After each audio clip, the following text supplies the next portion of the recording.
বাজারে শীতকালীন সবজির পসরা সাজিয়ে বসেছেন বিক্রেতারা। ফুলকপি, মূলা, লাউয়ের পাশাপাশি মুন্সিগঞ্জের ধলাগাঁও হাটে রয়েছে নানা ধরনের শাকও। রামপাল বজ্রযোগিনীর ঐতিহ্যবাহী বেগুনের দাপট এখনো আছে বাজারটিতে। সরবরাহ বাড়ায় সপ্তাহের ব্যবধানে কেজিতে দাম কমেছে 10 টাকা পর্যন্ত। তারপরও বাজার চড়া বলছেন পাইকার ও ভোক্তা। আর কৃষক বলছেন সার বীজের অস্বাভাবিক চড়া দরে সংকট আরও বাড়বে। অভিযোগ ফায়দা লুটছেন মধ্যস্বত্বভোগীরা।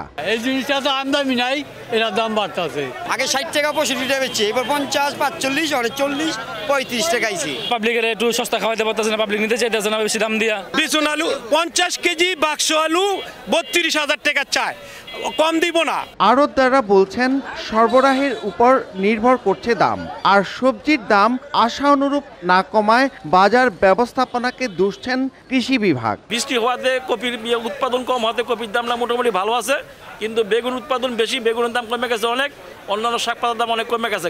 আমাদের জেলায় এই নিরাপদ সবজি উৎপাদনের যে বিষয়টা, সেটা একটা সাফল্যের মুখ দেখবে এবং হয়তো অনেকে উৎসাহিত হয়েছে, এবং এটা কিন্তু খরচও একটু কম হয়। তো এই দিক বিবেচনা করলে আমার মনে হয় যে আগামী দিনগুলোতে আমরা হয়তো সবজি উৎপাদনেও একটা পর্যায়ে যেতে পারব। জেলায় ৩,৯18 হেক্টর জমিতে আগাম শীতের সবজি আবাদ হয়েছে।